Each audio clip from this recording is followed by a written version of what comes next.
एका मृतदेहाकडून सत्य कसं वदवून घेतलं जातं, गुन्ह्याचा उलगडा करण्यासाठी मृतदेह स्वतः साक्ष देतो, पण ती वाचण्याची कला म्हणजे ऑटोप्सी. नमस्कार, मी आशिष दीपक देसाई आपल्या सर्वांचे स्वागत करतो, ते म्हणजे आपल्या फॉरेन्सिक सायन्स अवेअरनेस सिरीज मध्ये. तर हा आहे एपिसोड नंबर 7 आणि त्याचा विषय आहे ऑटोप्सी.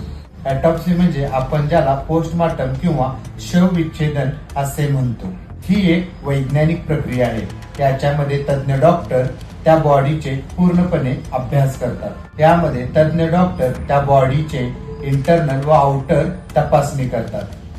मृत्यू नैसर्गिक आहे की घातपात आहे, मृत्यूचे वेळ किती आहे, मृत्यूचे कारण काय आहे, या सर्व गोष्टींचा अभ्यास डॉक्टर करतात. व्हिडिओ बनवण्याचा उद्देश एवढाच की ऑटोप्सी म्हणजे काय हे समजण्यापेक्षा ऑटोप्सीचा उपयोग काय आहे हेच कळण्यासाठी. व्हिडिओ प्रमाणे जाता जाता बोनस टिप्स. प्रत्येक केसमध्ये किंवा प्रत्येक मृत्यूमध्ये ऑटोप्सी खूप महत्वाची नसते. ज्या केसमध्ये आपल्याला मृत्यूचे कारण कळत नाही त्याच्यामध्ये ऑटोप्सी अनिवार्य असते. हा व्हिडिओ आवडला असेल तर लाईक करायला विसरू नका आणि तुमच्या डॉक्टर मित्रांच्या बरोबर, वकिलांच्या बरोबर आणि पोलीस मित्रांच्या बरोबर हा व्हिडिओ शेअर नक्की करा. अशाच भन्नाट फॉरेन्सिकच्या माहितीसाठी आमच्या चॅनलला फॉलो करा. धन्यवाद.